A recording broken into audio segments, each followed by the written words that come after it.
Chứ ta kỳ nào trả tua nông nè, tua ngô sợ chắc gì đó còn nữa luôn nè.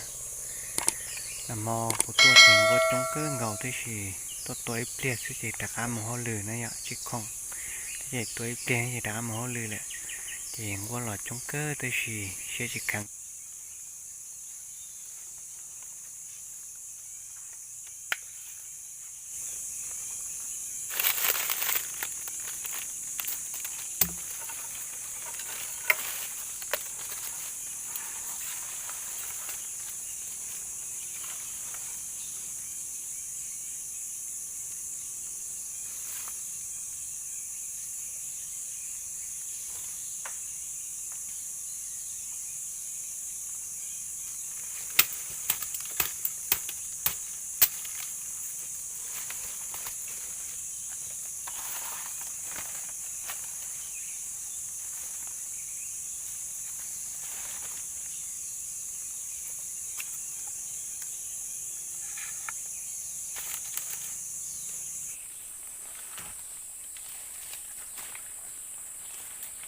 cái gió cái điều nhiều.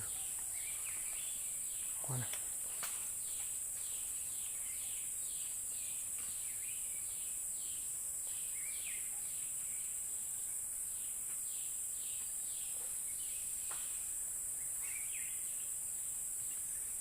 Trong tết tiền ấy.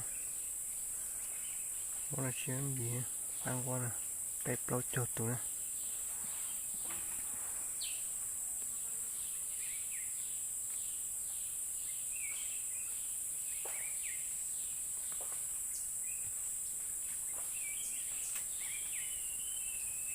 Trong tết tiêu bằng qua tìm gì.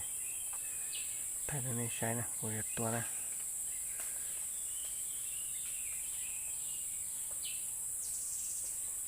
Sai trong tiền này.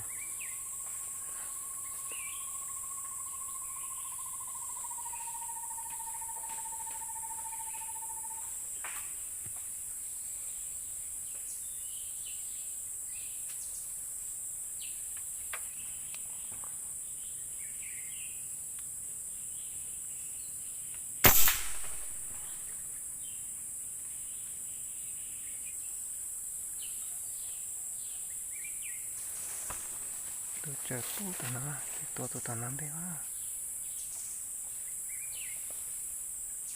Nó mới nhìn tí nhé. Chúng tiêu chỉ bỏ tôi được từ liền nha, cái gì nè. Trong to đó tụi nó liền nè.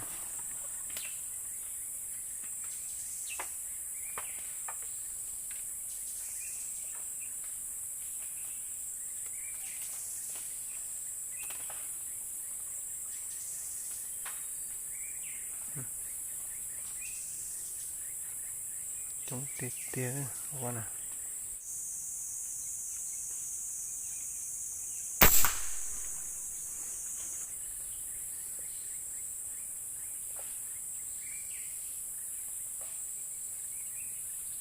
Phải tôi gọi đúng tủa.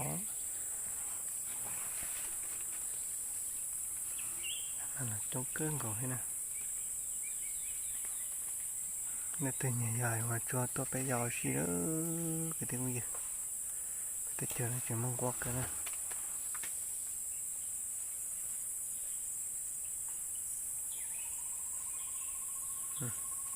Trong tay gió. Chết chè này ạ, chết chè. Chỉ to là cho nên là hộp bò thế này. Cho nên là hộp bò sẽ chạy dùng xe cứ ngầu lên nó cái gì này. Trong con à, trong tiền này. Tạo tên nó chạy giả chạy bùng của con đồng nó.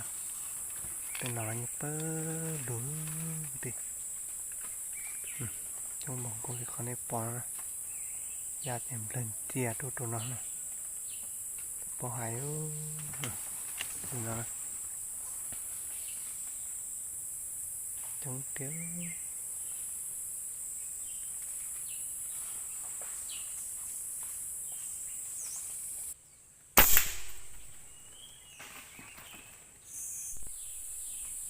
tìm gì qua là chúng ta rồi nó này qua chúng ta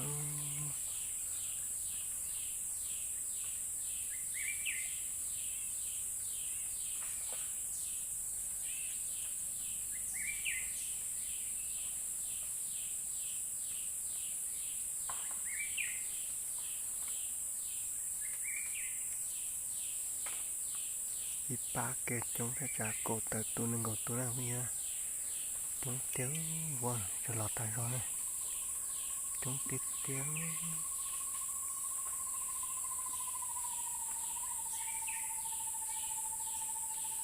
chúng cực kia băng quan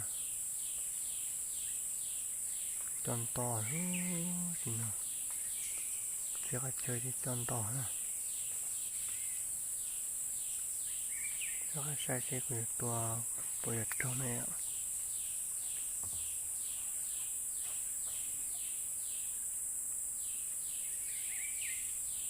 chúng cứ gọi thì chúng tôi dùng tua nói tua nào thì bắt tí tua này